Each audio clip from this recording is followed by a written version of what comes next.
We're Bat Minute 89.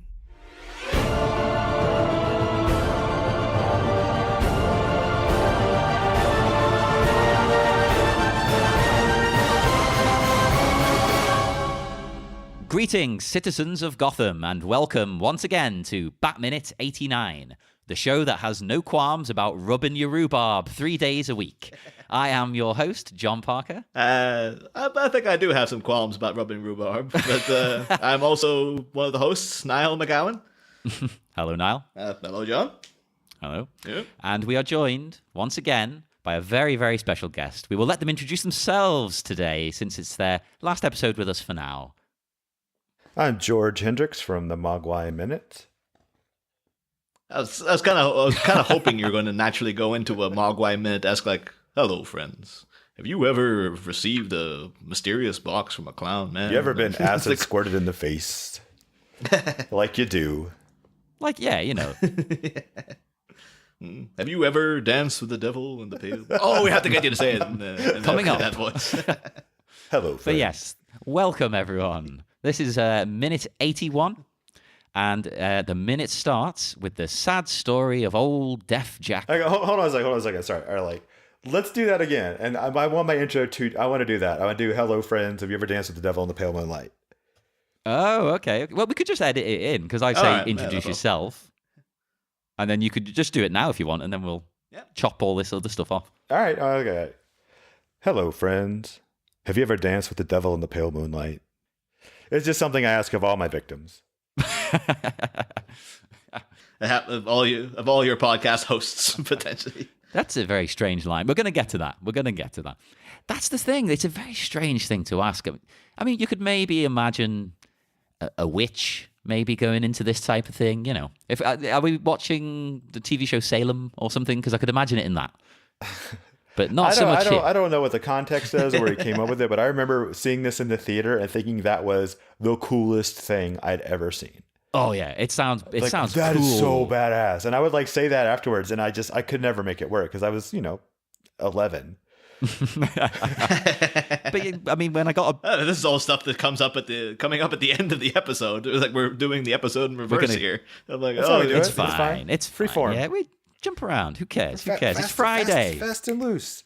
We're having some beers. We're enjoying Friday. We're going into the weekend. Oh, did you cave and get that beer then? Or? No, I didn't. I'm just I'm setting the Friday mood.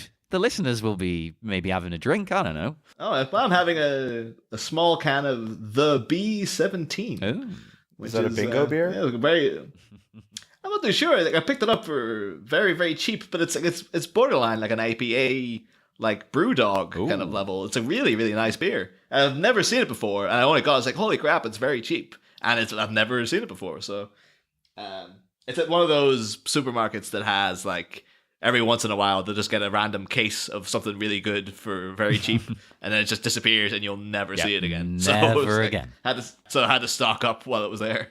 Well, yes. So, everyone, welcome to minute 81, because the minute starts here with the sad story of old Deaf Jack, and it ends with some domestic abuse, which is a bit unsettling. Grabbing Vicky. But anyway. Even before that, though, something even worse happens. It's a roller coaster. Some excitement happens along the way. But we are back in the apartment here yet again, as Bruce continues his story about this Jack character, whoever that is. I really like the way he keeps the narrative going, because it's almost like he's making it personal, because he's not, mystifying him. He's not turning him into this sort of like boogeyman. He's like calling him by his real name. And it's like there's the whole like there's power in a name. So it's almost like he's exerting some sort of like control over the situation by refusing to bow down to the persona that he's created. Which is really ironic given who's doing the talking. Definitely nullifies a lot of his power just by calling him that. Yeah. I guess that almost stands to reason. Like, that's maybe how Bruce knows this will trigger him in that kind of way. Like, he knows how to get to him because he himself knows, like, well, I have an alter ego. I wouldn't appreciate someone just calling me Bruce when I'm in the Batman outfit. So, like, yeah, this is how that's how he knows this will push a few buttons. Yeah. I hesitate to say from experience because nobody's ever called him out on it yet. But yeah, he'll know what would irritate him.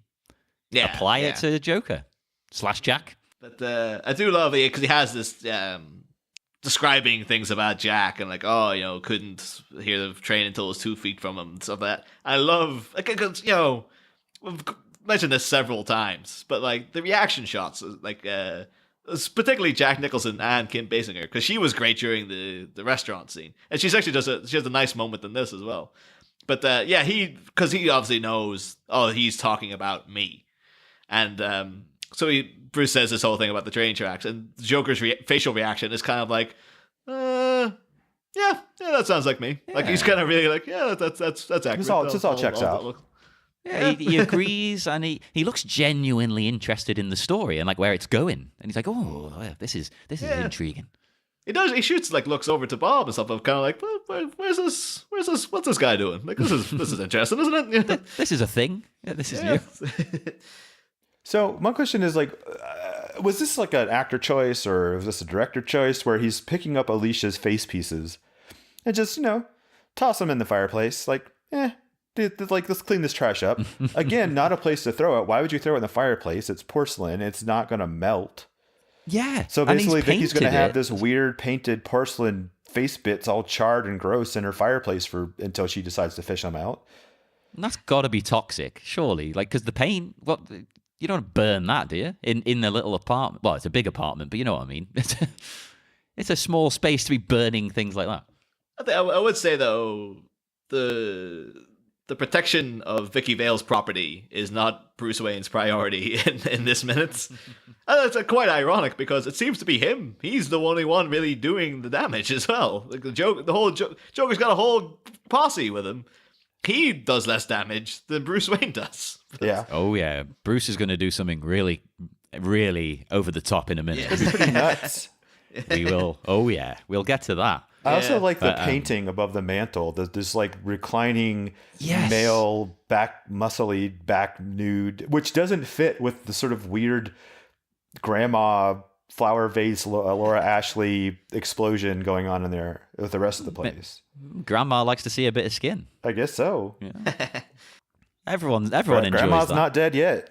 Well, what are you guys' interpretation though of Vicky put up this painting? Because I was kind of like it's an indication of her interest in mysterious men because it's a man's back turned to her. Yeah, you can't see his face. So I was like, yeah, she's fascinated with Batman. She's fascinated with Bruce Wayne to the point like she ended up stalking him basically because he had a secret, and she's like, I gotta know what this guy's up to. So it's I think that's a nice little bit of like, this is like a thing that she's fascinated by men where she can't quite see what's going on. I think maybe is the. I'd say thematically, that's the reason that the picture's there. Yeah, to make you think that kind of thing. If you're going to break the movie down minute by minute, which is what we're doing. Yeah, but strangely enough. But this is also one of those scenes where you got to pay attention to your actions in a wide shot because they've got the wide camera on. Like basically everybody is in the thing, but DJ Priest, and you can see Vicky just sort of like idly playing with the popcorn, like meh.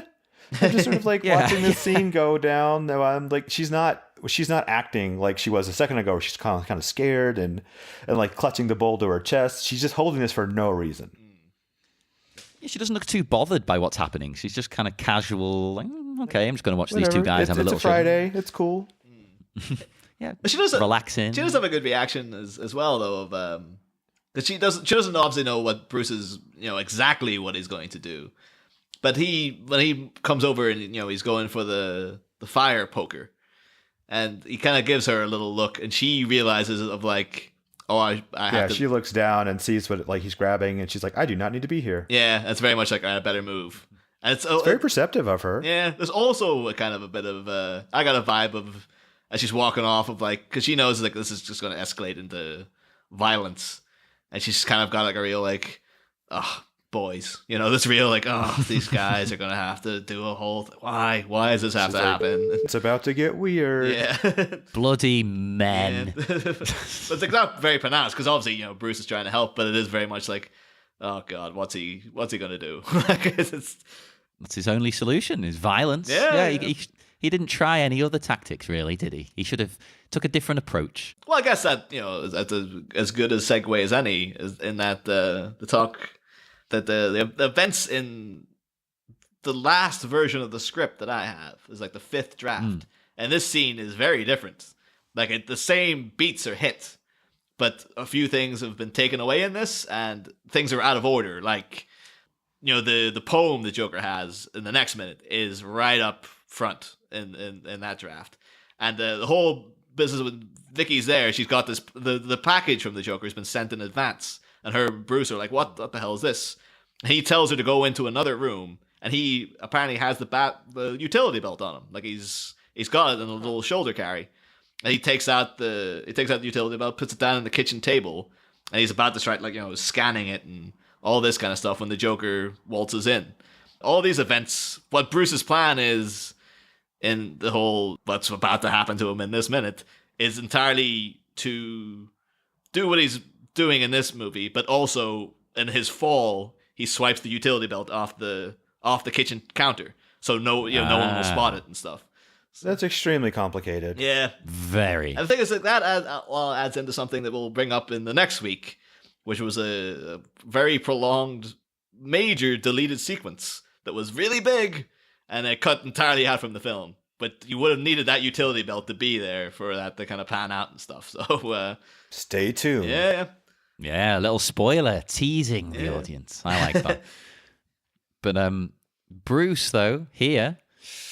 He says that he asks Joker, if he knows what happened to this guy, Jack.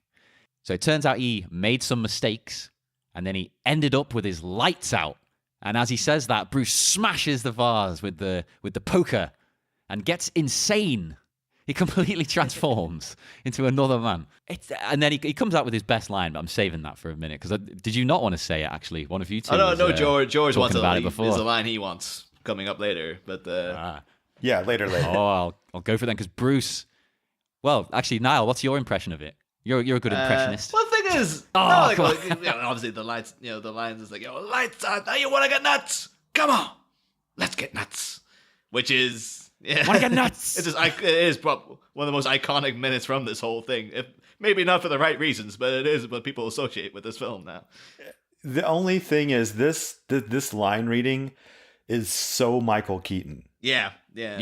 It just screams of Beetlejuice, and like anytime he's playing like a really sort of over the top type character, this is him, and so it always takes me out of it, like completely. I think he's changed from Bruce Wayne to Michael Keaton. As you say, he's a complete shift. He's not even trying to play the same character, which I suppose is what the character is doing. He's like, I'm gonna change how I'm presenting myself here. Yeah. So you do get an immediate flash to Beetlejuice, because I think he even says, in the ending, when everything, he's trying to get the wedding to Lydia out of the way and whatnot, and everything's happening.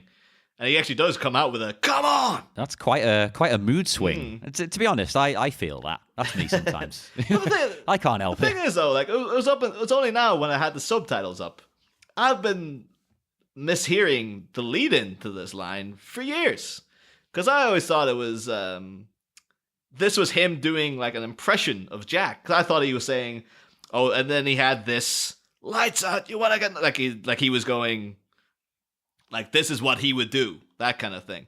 Whereas with him going like, he ended up with his lights out, and then it's a flat out, you want to get, like, this is an active confrontation. It's a challenge. Yeah. Whereas I always thought it was like, he was challenging him, but he was also doing an impersonation of him. Of like, this is what Jack Napier was like. And I think you've got a head full of bad wiring, Niall. Jeez, come on.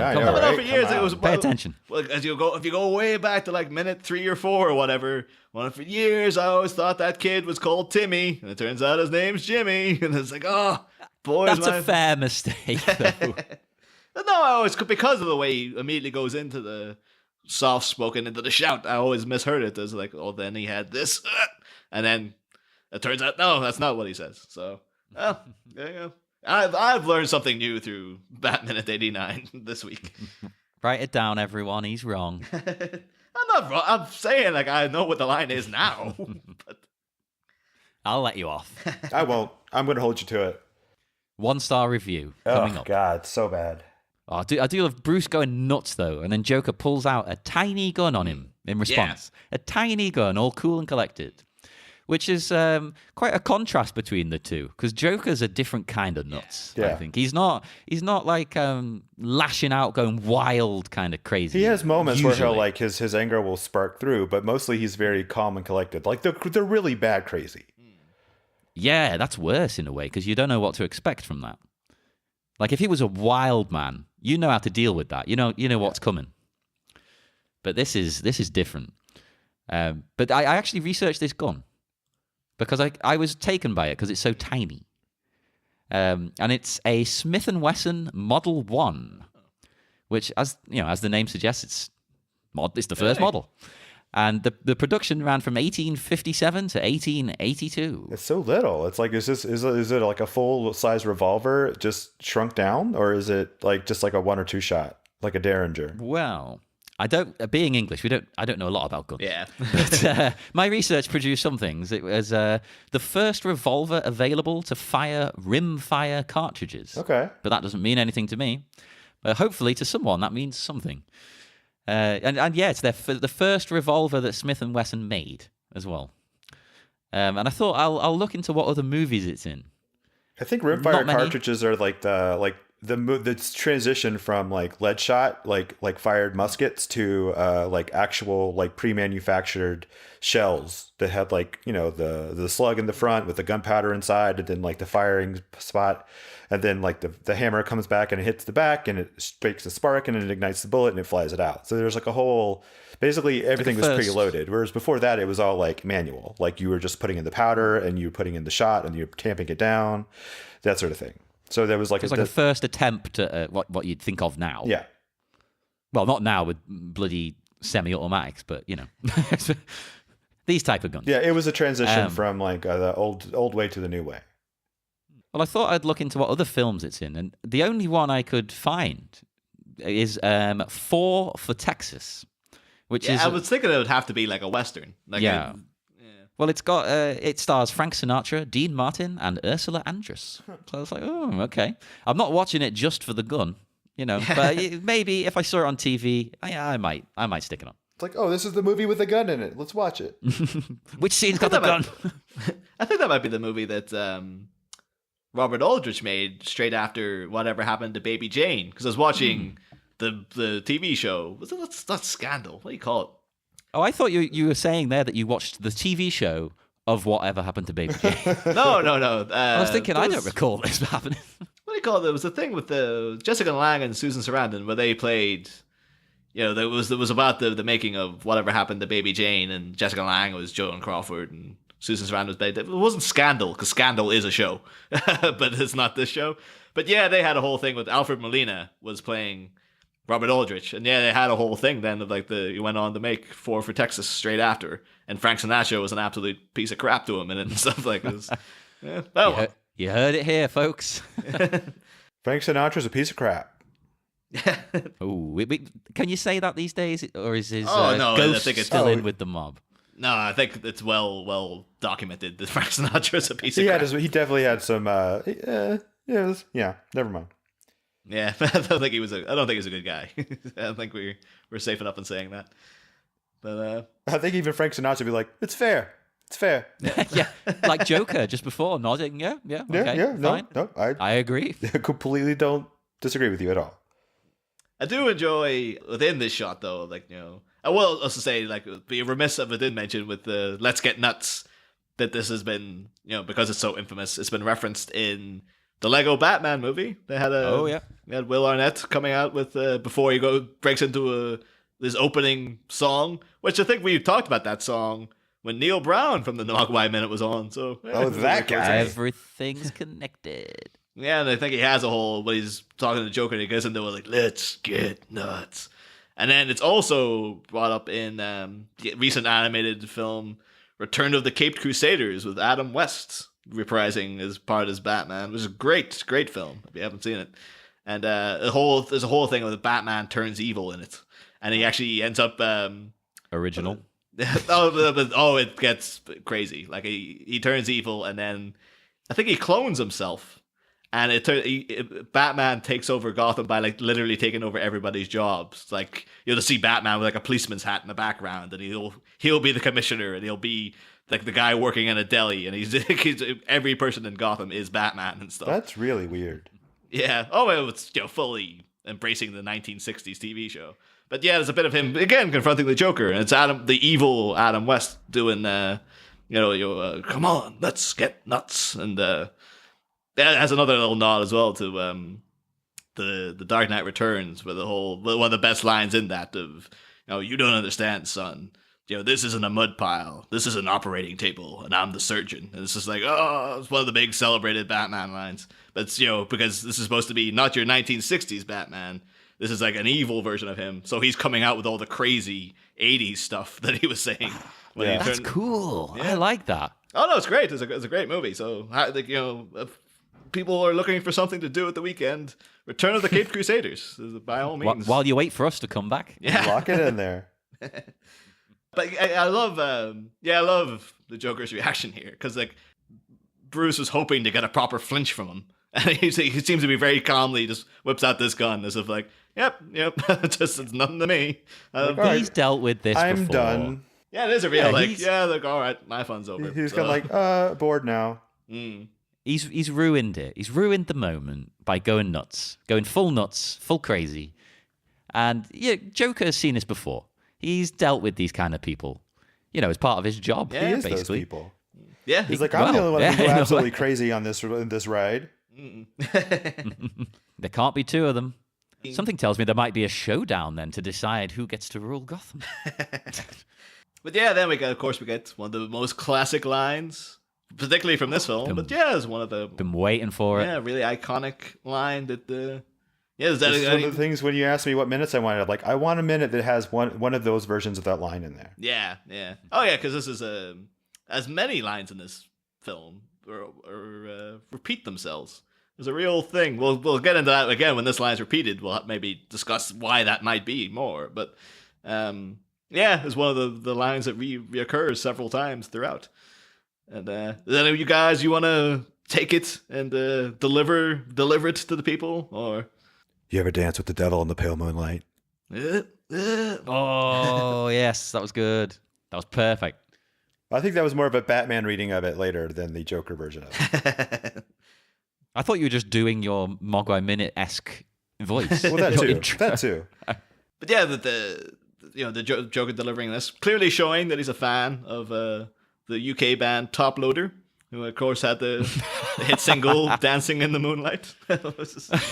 Oh my god! I never ever thought the cover of the Van Morrison song. I think it's maybe Van Morrison. I think it was. Maybe he covered it. I think it was King Harvest did it originally in the 70s, and then it probably was Van Morrison. Oh wait, I'm thinking Moondance. I'm getting confused. But yeah, I think King Harvest in the 70s had a song called "Dancing in the Moonlight," and then it became the go-to song to stick in adverts in UK TV from 2001 until today. Like, the freaking omnipresent presence of Dancing in the Moonlight, which is that seems like a really creepy song that like someone would put in like a serial killer movie, like when like what he's going about is like, if he's like doing the thing where he's dismembering a body, he just like, or he's like torturing somebody, he plays that in the background as like some weird juxtaposition of like happy and fun, and like he's in a weird space and he's like killing this person, like in Jeepers Creepers, because it has like when the monster's taking people back to his lair, and you hear like that Jeepers Creepers, kind of thing. I'll admit, right, I'm a sucker for that. It can be a terrible movie, but if there's one scene with that in, I'm going to remember that fondly. And I'll tell people, yeah, it was quite a good movie. I did a great scene. It's like someone was being brutally murdered to this funny song. It's great. That's how you win my heart. Although I think you've still not seen American Psycho, John, which of course infamously has someone getting murdered the studio bit, getting killed to. Yeah. Not my cup of tea, that. You don't know until you've seen it. You could watch it and be like, what the hell? I've been missing out all these years. That is true. There are some movies I thought I wouldn't enjoy, and I didn't think they were the best thing ever. Like Godfather. I'm just going to say it, right? I did enjoy Shout it. Out Godfather Minute. Shout out Godfather Minute. I don't think the movie's the best thing ever. But it was a lot better than I thought it would be. Because I don't really like gangstery things, so I thought there's nothing here for me. But there was other stuff happening that was more interesting. I mean, you can just have genres that don't do it. I don't like prison stuff, so I've never once watched Orange is the New Black. It just doesn't appeal to me at all.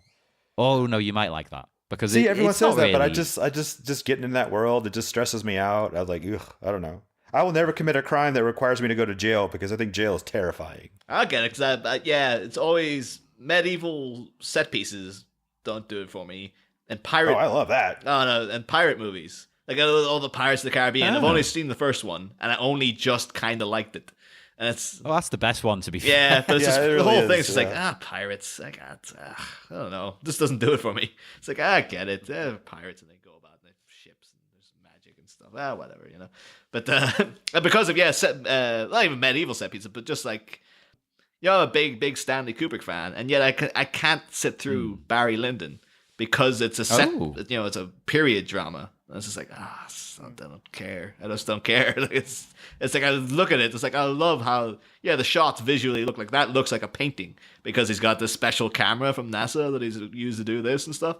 But it's just like I can look at that shot and be like that's amazing. But the fact that it's just a period drama though is like See, I'm on board with them. In fact, they were just praising that film as of recording, again dating the episode on Alien Minute. They were saying how much they love that film, so you got beef with them now. It would be fair enough if it wasn't like 3 hours long. Like if it was like an hour, Street War. Yeah, if it was an hour and a half, I would have torn through it. But 3 hours, you could cope. Yeah, 3 hours is like, nah, man, I can't do it. Can't do 3 hours.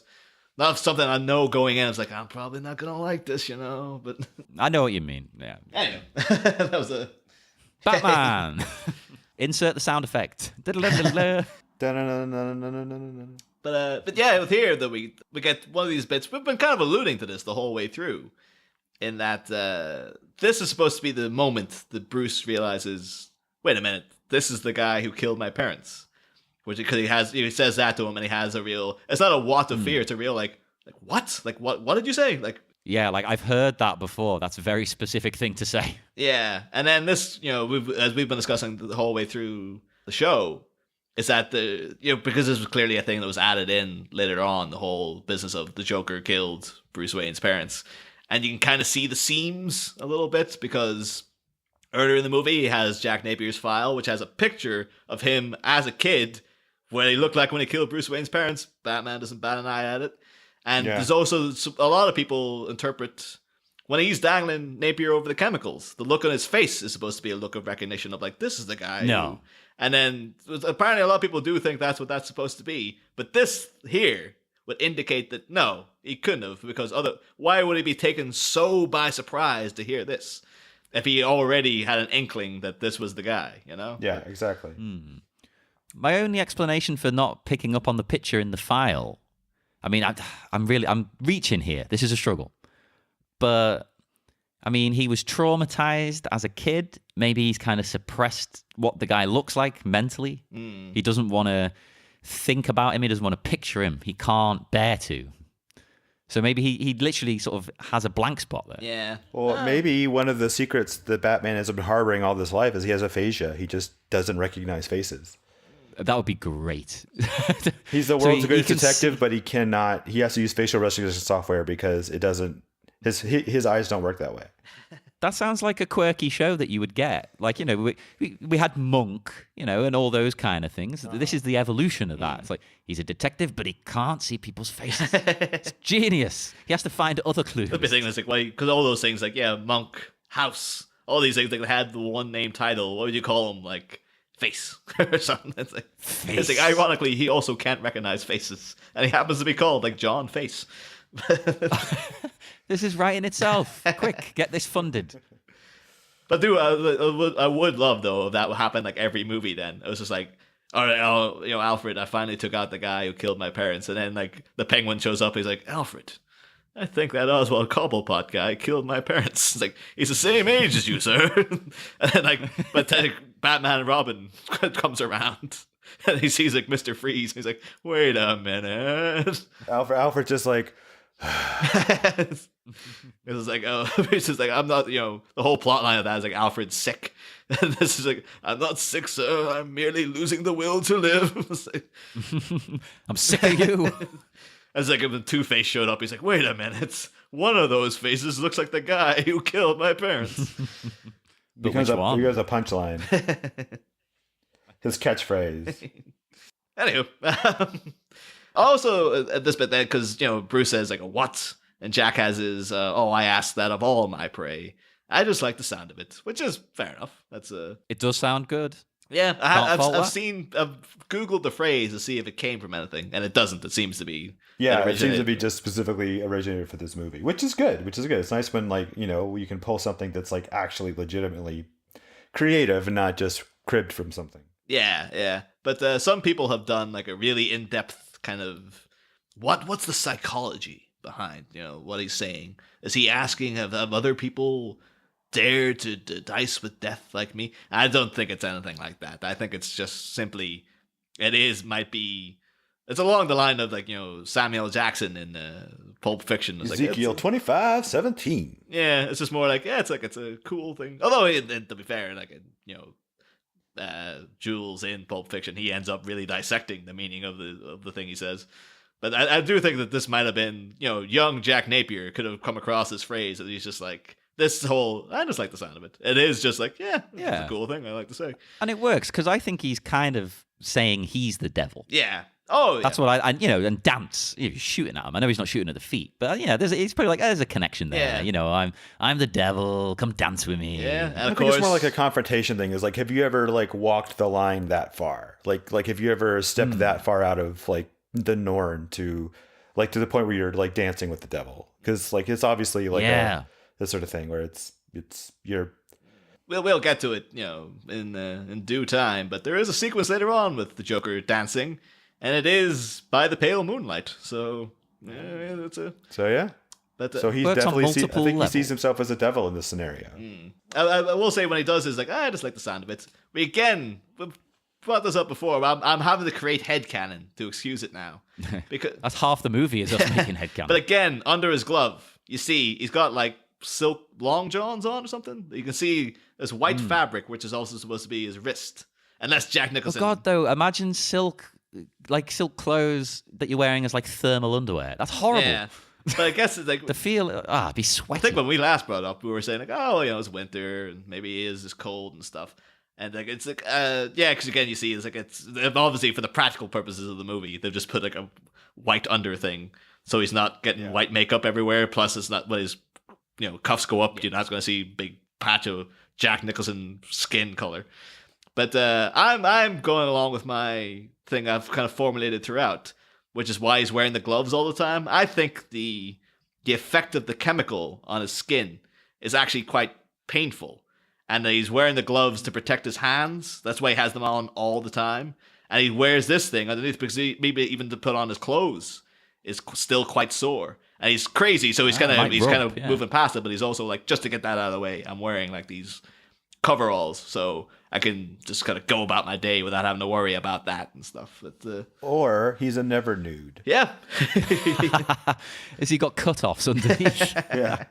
But they're white. But they're white denim. Oh well, it's the 80s. That's the 80s. Oh God. We need the sound effect now. Put that in. I think it's been copyrighted by Mogwai Minute.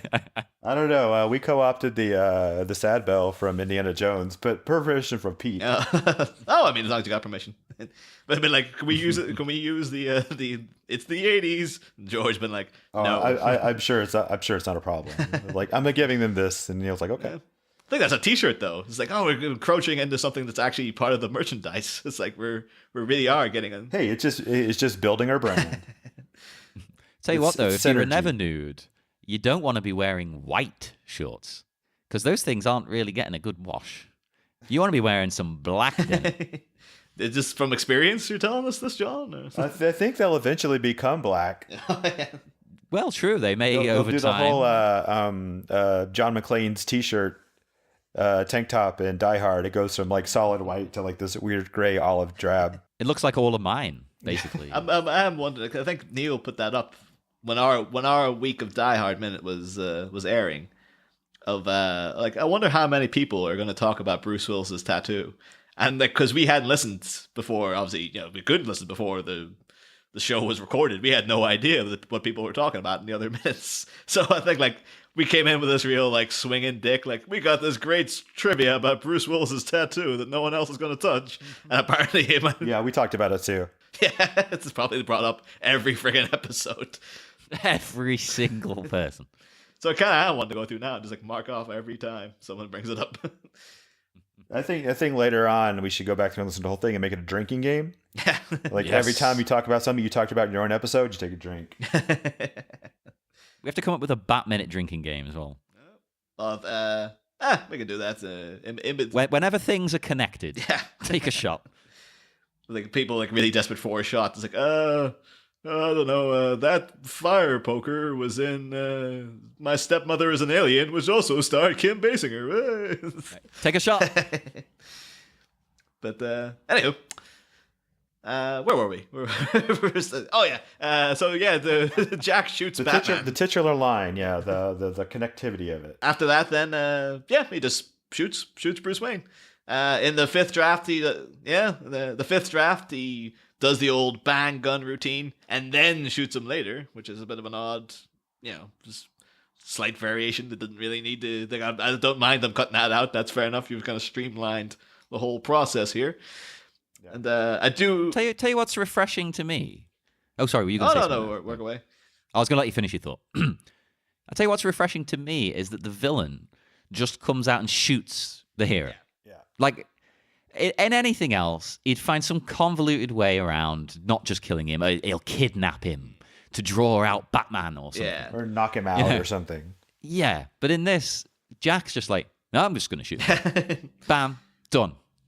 It reminds me of, when you're saying that, there's a film called Open Range, like a Western with Robert Duvall and Kevin Costner.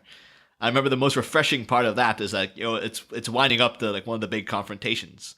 And it's all, cliched Western stuff where it's like, oh, they've killed our friend, so we have to take out the black hats and that kind of thing. And it actually has a bit when the guys are facing off and Costner just, you're expecting the whole, like, at either side of the street confrontation to go down. But Costner keeps on walking and he goes up to, like, the main guy and he's just like, Did you shoot my friend? And the guy's like, yeah, that's right. I'd do it again, too. And all out of nowhere, Costner just pulls out the gun, just shoots him directly in the face. It's just like, yep, that's that. Because there was no big, quick draw. It's like, no, I'm just going to flat out shoot you square in your friggin' mouth. It is refreshing when you get that. You don't get it in too many films. There's a maneuver that Batman himself kind of used earlier with the sword guy. Just like after all the the tossing and turning, just like, just kick him in the head. Yeah, or Indiana Jones in the infamous sword fight. Oh, what a scene. Yeah. Bang. Yeah, so shoots Bruce. Bruce goes down. I do love his theatricality here. Like, against the wall. And he falls down and in the corner. Well, he's dead. He's been shot. What are you talking about? But it's even like the fact that like it's borderline the tongue lolling out. Like it's you got me. You got me. Still Just better than how staggering around. Talia al Ghul dies in a certain Batman film. That's kind of a bit like, how did she die? Oh yeah, that's right. Just You don't want to remember. It's terrible. Great actress. Terrible scene. God, the whole movie, just don't get me started. I'm glad someone else wasn't as keen on it. Oh my God, I watched it 3 times to make sure I wasn't missing something, and I'm like, every time I was like, nope, this is absolute trash. I do like the idea that This is high budget, beautifully shot, well acted trash. The story is just the worst. I do enjoy the idea though of you like for the third time sitting down like, nope, this time I'm gonna get to the Yep. No, I kept wanting it because I walked out of the first time and my friend Josh was like, that was so great. I'm like, did we see the same movie? And then so I'm like, all right, I'm gonna see it again. I'm like, nope, not holding up. And then the third time it's like, no, I'm done. That's how the Star Wars prequels made so much damn money. People going back like, that can't be that bad. Waiting to see, like, nope, it was exactly as awful as I thought it was. But yeah, so I like how after he gets shot and like the gun goes off, we finally get the payoff of the popcorn bowl. that you were alluding to in the other episode of the the pearls on the creepy doll. And I guess like so here's the thing. I was about to bring this up, and because in a lot of ways, the whole popcorn bowl feels like a weird Kim Basinger actor choice. Yeah. Because it's like, oh, I'm just going to have some business. I'm going to grab the popcorn bowl. And then she has it the whole time. And it's like one of those things like, nope, sorry, you grabbed the popcorn bowl. We kind of set in the shot, so you just got to keep it with you. and she's just like using it for business just to give her hand something to do. But then, then there's the payoff of like, okay, well, shoots, the popcorn goes everywhere, which obviously is a set dresser's nightmare because like, all right, bring the shot back, clean it up, reset back to 1, let's do it again. And just got to keep going through all this popcorn. But then you point that out with the pearl thing and never realized that it seems weird the popcorn's there to start with. So the popcorn was intentionally placed there in the beginning, specifically so that when he gets shot, they can mirror the pearls falling everywhere. Not just the pearl, because in this version of the film, is the popcorn that Bruce Wayne himself has goes down on the. Oh yeah, in the shot. Yeah, so I think they don't dwell on it. It's one of those like it's there if you want it to be, I guess. It's not like a thing that's not lingering on the shots of the popcorn hitting the carpet or anything to really push that point home. But I think it does seem like maybe that was the entire like, well, what's the mystery of why would you have an entire bowl of open popcorn? Because it doesn't make any sense. As from just a business actory set dressing standpoint, to have a stale bowl of popcorn on your mantle. Well, and even for the character, like, why is that there? And also, you got to keep in mind, like, there's no TV in that room. It's just like a weird sitting room type area with a fireplace in it. So she has no reason to have popcorn in there. I'm starting to think, right, that this isn't her place, that she's renting it, because she's only just arrived in town, hasn't she? So maybe she's renting it, and this comes with the place. And the person renting it out, the landlord, didn't have a bowl of fruit. Sometimes, you get a little bowl of fruit. Oh, welcome. So they were like, I'll just put some popcorn out. It could be like they want everything to match. Like the whole place is just beige. Yeah. So we had to put out beige and white beige snacks. And... There's like a loaf of bread in the other room or something that's just lying out as well. But yeah, Bruce goes down. Bob has to grab Vicky quickly. And then we get a moment. I know, George, you wanted to take this line. Never rub another man's rhubarb. Another great line he's made. Good line. And it doesn't make any sense. But it doesn't have to, because it's delivered and it's alliterative and it's hilarious and it's perfect. Well, that's the thing. Like, it doesn't make any sense, as you say, when you break it down, yet we know what he means. Like, we understand what he's saying. That's a great thing about, like, we don't get the context of Dance with the Devil in the Pale Moonlight. We don't really get the meaning of Rubber Another Man's Rhubarb, but we know what he's talking about. Yeah. It's like, I guess it's kind of like, don't steal another man's milk or something. I don't know what. Yeah, it's like.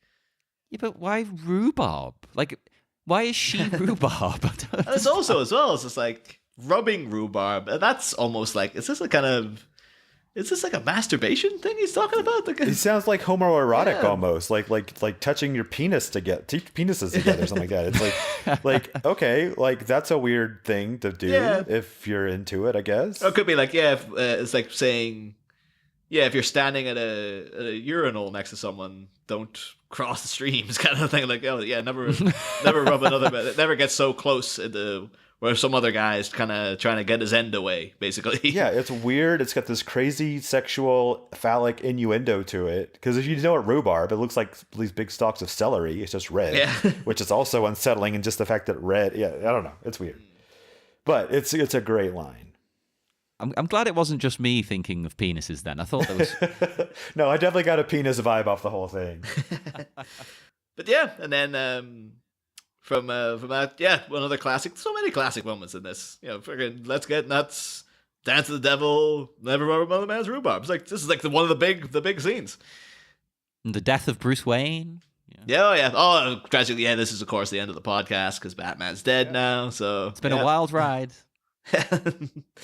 Look for us in the hiatus. It's like, we kind of, not very so much a hiatus because they couldn't make any more movies because Batman was dead. So also, I was like, so now just think about it, listening to him say it, because he does it after he shoots him. Is he talking about Vicky, or is he talking about like trying to out crazy him? Oh, I never thought of it that way. Right, I thought Vicky, but what you're saying makes a lot of sense. Because we're back to the whole like penis measuring, is like who's more intimidating, who's less afraid in the situation, like who's got more crazy. And Bruce tried to show some crazy, and he's like, you're cute, but no, don't try that. Don't come into my house and try to tell me, even though it's her house, the time to tell me you're more crazy than I am, because you have no standing. Yeah. Don't don't come into my world. This is what I do. This isn't you. Actually, it makes sense. Yeah. Or, like, mind-blowing, both. Oh. I think it very well possibly could be both. Don't rub your he does crazy have penis beef with my him. crazy penis. Yeah. Well, I mean, that's probably good advice anyway. If you've got crazy penis, you should probably see a doctor. It might be contagious. It might be contagious. I do wonder though, like we're having to talk about it, like so much, and like what does he mean by this exactly? You think when Bruce is lying there pretending to be dead, is he like, what the hell does that mean? Like, what? He's remembering it for later. Or Wait, he's just hang like, on. He's pretending to be dead. There's been another What? flashback as well. It was just like, oh, you ever dance with the devil in the pale moonlight? It's like, oh, it's the man who killed my parents. And then like he's remembering one time like some asshole in the street shoved him out of the way and into like a trash can. And the guy was like, never rub another man's rhubarb. He's like, oh, it was him. It was him all along. It's like every random phrase the Joker comes out with, like, oh my god, it's the same guy. It was him all these years. He only speaks in catchphrases. He always speaks in catchphrases that no one else has ever said. Yeah. Catchphrases that have no context in the real world, but you still know what they mean. Yeah. Oh, well, we thought we did, but now we're debating what he does mean by this. So. But that's just room for interpretation. We'll never know. It's just pure interpretation. We get the intent to a point. Enough of it. But yeah, after that, the Joker, as you alluded to earlier, John, he starts hauling Vicky quite violently away, and then unsettling. Then we cut. That's us for this minute, and that's us for this week. In terms of actual notes for the minutes that I've got, unless you two guys have anything else you want to bring up specifically. Nope. Yeah. Well, we are running long on this one. As But we we do. do normally, as we do. But we do normally ask the guest for their history with the movie and whatnot. So what we could do is ask you now and splice it in somewhere else on a shorter episode. Yeah, potentially. I think the last episode was shorter, so we could just slip it in. So I'll ask you. Hang on. I mean, this was right in my this came out in '89, so I was like 11 or 12 when this came out, so this was like right in my wheelhouse. I remember seeing it in the theater, and then my siblings and I would watch this movie so much that we would put it on and then assign parts, and then we'd act it out as it was happening because we knew all the lines. Oh, we've all been there. Yeah, so we would just jump around like, okay, you be this, I'll be Batman, and you be Joker, and then this and that, and then and sometimes if they would overlap, we would have to like do multiple parts in the same thing, talking to ourselves. I think who did you get most often? Were you often assigned? Oh, I was the oldest, so I was always Batman or the Joker or something like that. Yeah. As the oldest, you can be whoever the hell you Exactly. want. I'm player one. I'm player one. I still, to this day, get really annoyed with people who maybe be player 2 if I went round to their houses. Because you always give player 2 the crap controller, like you're some third party madcap. Yeah, because you got the nice one, and then you like get the stupid, or they're just like you got the upgrade, and then you had like the NES Advantage controller, or just the traditional like out of the box controller that made your thumbs hurt. I think that was like every time. I am forever player 2. I was always assigned the player 2 status. So I think I've ever released an autobiography. That's a good title for it. Forever. It's like Ready Player 2. Oh, the sequel. The story of Niall. Niall, the Gunter's younger brother. You can always be my player 2, Niall. Aww. But anywho, was there anything else, Joe? Like any other specific memories though of the film throughout the years, or? No, I mean, it was just a really big part of my childhood, especially that like just sort of like turning of going from younger to older, like shifting into You might be, because we've had people on who would have been around that age on the show before, but they were they're in the UK. You might be one of the people I've been very curious about, because you're obviously that age in the US. The Batman cereal. Because there was a Batman cereal, and the box looks cool because it's this big black box with a bat symbol on it.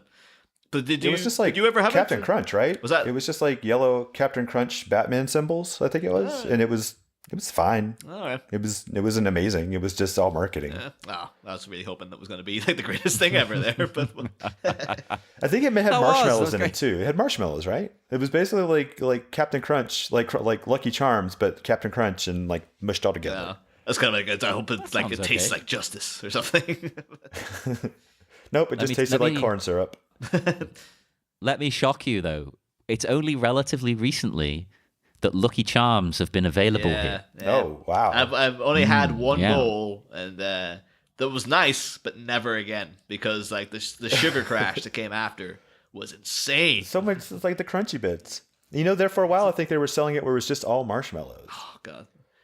It's too much. It's too Yeah, much. it's I'm too too much. old for Yeah, but this is like I remember like literally it was one of those. It was like that episode of The Office where Michael Scott gets like the pretzel with absolutely everything on it, and so like the rest of the day he's like buzzing, and then you just see him before everyone's going home, just like lying in his office chair with his arm over his eyes, just like oh god. That did look good, though. But it's just like it's not worth the sacrifice. Like I really like Haribo.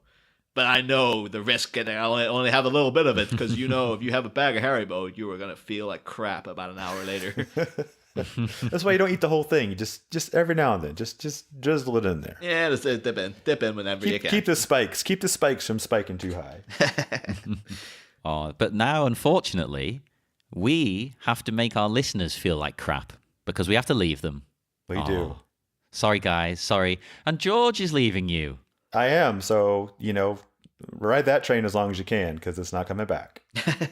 So we can't expect you back for Batman Returns then? Is that what you're saying? Not for this movie. All right. Oh, fair enough. Then you're just like, I'm out. I'm burning the bridge. I'm out of here. I thought you said you were going to do all the credits for us because we couldn't be bothered. Is that what I was right, going to do wasn't it? instead? Yeah. And plus, you're going to get me to do voiceover bits as well. So I'll be back here. Of course. Yeah, they got you and Neil in to do just recite lines from Al Pacino films. Oh, we could actually do some. We could do some dramatic readings of the scenes.